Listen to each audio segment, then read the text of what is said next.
میری بہنوں میرے بھائیوں اس نے ہمیں بہت کنفیوز کیا ہوا ہے کہ what to do. So let's revise the concepts, the basic concepts. So it all starts from where? اسلام ہمیں کیا کہتا ہے؟ دیکھیں اسلام ہمیں کیا ویژن دے رہا ہے. چھوڑو پیسے کمانا سیکنڈری ہے, اللہ دے دے گا, کیریئر بنانا سیکنڈری ہے, وہ بھی ہو جائے گا, یہ چیزیں چلتی رہتی ہیں, لیکن تمہاری first priority as a family کیا ہے؟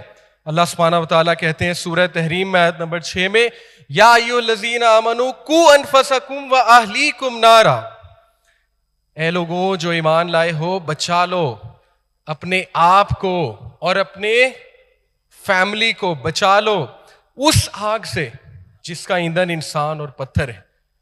دس از دا اسلامک ویژن. آج سے یہ ویژن ہمیں اپنی لائفز میں لانا ہوگا کہ this is our first priority, آخرہ oriented. This life of this world is just temporary. آزمائشیں آئیں گی اس میں, اللہ will test us through fears, اللہ will test us through loss of lives وغیرہ وغیرہ.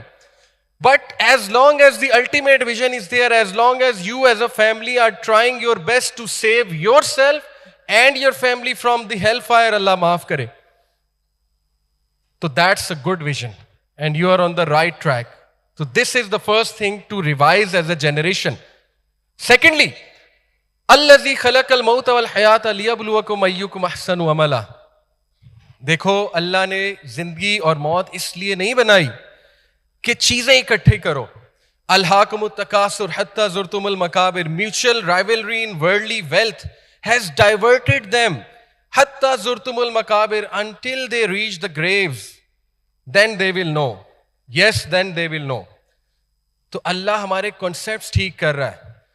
آج کے کنزیومرزم کے دور میں, کیپٹلزم کے دور میں, آج کے گلیمر کے دور میں ہر کسی کو شوق ہے ایویڈنٹ ہونے کا, ہر کسی کو شوق ہے چیزیں دکھانے کا, ہر کسی کو شوق ہے ویزیبلٹی کا. اللہ ہمارے کنسیپٹ ریوائز کروا رہا ہے کہ نہیں, یہ تمہارا مقصد نہیں تھا. تمہارا مقصد تھا کہ احسن عمل کر کے دکھاؤ. تمہارا مقصد تھا کہ برائیوں کے باوجود کھڑے ہو کے دکھاؤ. تمہارا مقصد تھا مشکلات کے باوجود لڑ کے دکھاؤ. تمہارا مقصد تھا کہ ایکسیلنس کے ساتھ چلو, احسان کے ساتھ چلو. That is the beautiful purpose of life. کسی بھی آپ فیلڈ میں جائیں, کچھ بھی کریں, شادی کریں, واٹ ایور, اس آیت کو جو ہے وہ اپنے ذہن میں, اپنے دل میں بٹھا لیں, نقش کر لیں اپنے دل میں کہ زندگی کا مقصد اصل میں ہے کیا. اینڈ دین ہمارے کانسیپٹس اللہ ریوائز کرواتا ہے سورہ کہف میں. فتنوں کا علاج ہے سورہ کہف میں, دجالی فتنہ اسپیشلی, اس کی آیت ہے. اللہ وہ سٹوری سنانے کے بعد یہ آیت جو ہے اس میں آتی ہے. کون سی story? the men with 2 gardens. 2 لوگ تھے جن کے باغات تھے, ان میں سے ایک ایروگینٹ تھا, اس میں سے ایک مٹیریلسٹک تھا, ایکسٹریملی مٹیریلسٹک. اس نے کہا کہ میں نہیں سمجھتا آخرت آئے گی بھی تو اللہ مجھے اس سے زیادہ دے دے گا.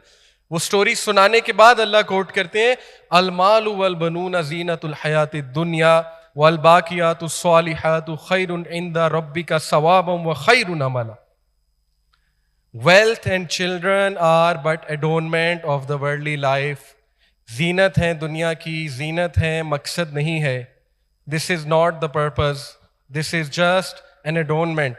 This is just for your enjoyment. This is just for a short stay. لیکن ایک اور ویژن ہمیں اللہ کے نبی نے دیا, حدیث میں آپ کو سناتا ہوں.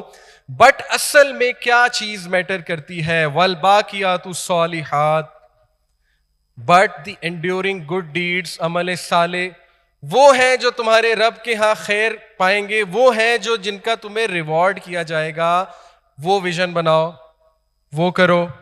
دنیا کے پیچھے پاگل مت ہو جاؤ, مت اپنے بچوں کو کیپٹلسٹ بناؤ, مت اپنے بچوں کو جو ہے دنیا کا ورشپر بناؤ. اپنے بچوں کو اللہ کا ورشپر بناؤ, اپنے بچوں کو ویلیوز سکھاؤ, احسن عملہ سکھاؤ. اور پھر دیکھیے کتنا خوبصورت ویژن ہمارے نبی نے دیا. جب ایک ہیومن بینگ کی ڈیتھ ہوتی ہے, when the human being dies, his deeds except for 3, everything comes to an end except for 3. Ongoing charity, what a vision. Beneficial knowledge, again کتنی خوبصورت نصیحت ہمارے نبی ہمیں کہہ رہے ہیں. نالج حاصل کرو, کسی کو پڑھا دو, کچھ شیئر کر لو, تا قیامت تمہارا صدقہ جاریہ ہے. Number 3, a righteous child who prays for him or her. ایک نیک بچہ جو تمہارے لیے دعائیں کرے تمہارے مرنے کے بعد. What a great vision that is. Brothers and sisters, concepts revise ہونے والے ہیں. ہمیں نہیں سمجھ آ رہی ہم کیا ہیں. ہم آدھے مسلمان ہیں آدھے کیپٹلسٹ ہیں, یا ہم آدھے مسلمان ہیں آدھی فیمنسٹ ہیں, یا آدھے مسلمان ہیں آدھے لبرل ہیں. ہمیں نہیں سمجھ آ رہی کہ ہم نے کیا فالو کرنا ہے, کیا کرنا ہے. What's the right track? It all starts from revising the concepts. فطرہ, جب تک انسان فطرت پہ ہے اس کے معاملات ٹھیک چلیں گے. دس از دا رول آف اللہ. فطرت کیا ہے؟ مرد کا ایک رول ہے, اللہ نے اس کی فطرت میں ڈالا, ایکسٹرنل رول ہے, ایکسٹرنل. عورت کا کیا رول ہے؟ انٹرنل, فطرت میں ہے اس کے. اللہ نے کلیئرلی جینڈر رولز ڈیفائن کیے. باقی she can have aspirations, she can do what ever she wants, as long as the rules defined by Islam are not being compromised, as long as fitra pe chal raha hai family structure, inshallah everything will be fine.